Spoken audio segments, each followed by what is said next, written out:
The strength of magnetic field at the centre of circular coil is. Okay, ഇവിടെ ഒരു picture കൊടുത്തിട്ടുണ്ട്. ഇതിൻ്റെ സെൻറ്ററിലെ magnetic ഫീൽഡാണ് കണ്ടുപിടിക്കാം. അപ്പോൾ വളരെ സിമ്പിളാണ്. കാരണം എന്താ, ഈ ലൂപ്പ് കാരണം അതിൻ്റെ സെൻറ്ററിൽ ഉണ്ടാകുന്ന മാഗ്നറ്റിക് ഫീൽഡ് കണ്ടുപിടിക്കുക. ഡയറക്ഷൻ കൂടെ കൺസിഡർ ചെയ്യണം. മാഗ്നറ്റിക് ഫീൽഡ് കണ്ടുപിടിക്കുക. ഈ വയറും കൂടെ ചേർത്ത് വെച്ചാൽ ഇതൊരു സിംഗിൾ ലൈൻ പോലെ നമുക്ക് കൺസിഡർ ചെയ്യാം. ആ സിംഗിൾ വയർ കാരണം അവിടെ ഉണ്ടാകുന്ന മാഗ്നറ്റിക് ഫീൽഡും കൂടെ എന്ത് ചെയ്യാം, കണ്ടുപിടിച്ച് കഴിഞ്ഞാൽ നമ്മുടെ ആൻസർ ആയി. അപ്പോൾ ഇതിൽ കൂടെ ഫ്ലോ ചെയ്യുന്ന കറണ്ട് നമുക്ക് I എന്ന് വിചാരിക്കാം കേട്ടോ. ഇതിലൂടെ ഫ്ലോ ചെയ്യുന്ന കറണ്ടിനെ നമുക്ക് I എന്ന് വിചാരിക്കാം. I കറണ്ടാണ് ഇതുവഴി ഫ്ലോ ചെയ്യുന്നത് എന്ന് നമുക്ക് അസ്യൂം ചെയ്യാം. അങ്ങനെ I കറണ്ടാണ് ഫ്ലോ ചെയ്യുന്നതെങ്കിൽ നമുക്ക് ആദ്യം മാഗ്നറ്റിക് ഫീൽഡ് ഒരു സർക്കുലർ ലൂപ്പ് കണ്ടുപിടിക്കാം അല്ലേ. സർക്കുലർ ലൂപ്പിൻ്റെ ഫോർമുല എന്താ, നമ്മുടെ µ0 I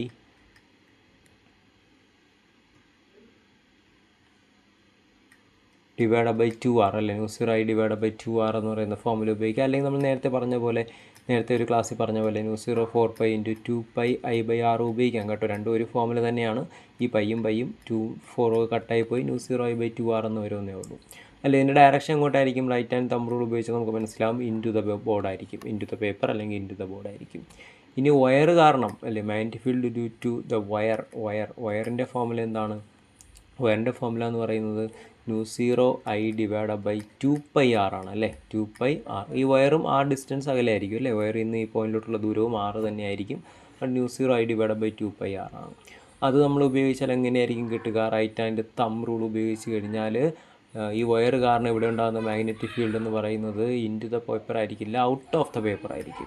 അപ്പോൾ രണ്ടും ഓപ്പോസിറ്റ് ഡയറക്ഷൻ ആയതുകൊണ്ട് ടോട്ടൽ മാഗ്നറ്റിക് ഫീൽഡ് കണ്ടുപിടിക്കാൻ ഇത് രണ്ടും കൂടെ എന്ത് ചെയ്യണം, സബ്ട്രാക്റ്റാണ് ചെയ്യേണ്ടത്. ഒന്ന് ഇൻറ്റുവും ഒന്ന് ഔട്ട് ഓഫ് ദ ബോർഡുമാണ് അല്ലേ. അപ്പോൾ നമ്മുടെ ഓപ്ഷനിൽ നോക്കിയാൽ മനസ്സിലാവും. ഇവിടെ µ0 I/R-നെ µ0 I/R 2R ഒക്കെ കോമൺ ആയിട്ട് പുറത്തെടുത്തിട്ടുണ്ട് അല്ലേ. അപ്പോൾ ഇതിൽ രണ്ടിലും µ0 I/2R ഉള്ളത് കൊണ്ട് µ0 I/2R നമുക്ക് എന്ത് ചെയ്യാം, കോമൺ ആയിട്ട് പുറത്തെടുക്കാം. അപ്പോൾ നമുക്ക് എന്താണ്, സർക്കുലർ ലൂപ്പ് കാരണം ഉണ്ടാകുന്ന മാഗ്നറ്റിക് ഫീൽഡിൽ നിന്നും വയർ കാരണം ഉണ്ടാകുന്ന മാഗ്നറ്റിക് ഫീൽഡ് എന്ത് ചെയ്യുക, സബ്ട്രാക്റ്റ് ചെയ്യുക. കാരണം ലൂപ്പ് കാരണം ഉണ്ടാകുന്ന ഇതായിരിക്കും വലുത് അല്ലേ. കാരണം ആ ഡിനോമിനേറ്ററിൽ 2R ഉള്ളൂ, ഇവിടെ 2πR ഉണ്ട്. ഡിനോമിനേറ്റർ വലുതാകുമ്പോൾ വാല്യൂ ചെറുതാവും. അതുകൊണ്ട് വയറിൻ്റെ ഇതായിരിക്കും ചെറിയ വാല്യൂ. അപ്പോൾ വലുതിൽ നിന്ന് ചെറുത് മൈനസ് ചെയ്യുക. അപ്പോൾ നമുക്ക് എന്ത് കിട്ടും, µ0 I divide by 2R minus µ0 I divide by 2πR എന്ന് കിട്ടും.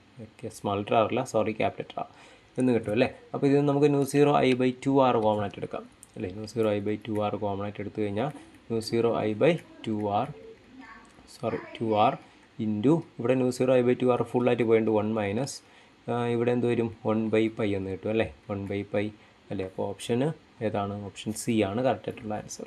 ഇവിടെ ശ്രദ്ധിക്കേണ്ട കാര്യം എന്ന് പറയുന്നത് ഇവിടെ ഡയറക്ഷൻ വളരെ ഇമ്പോർട്ടൻ്റ് ആണ് കേട്ടോ.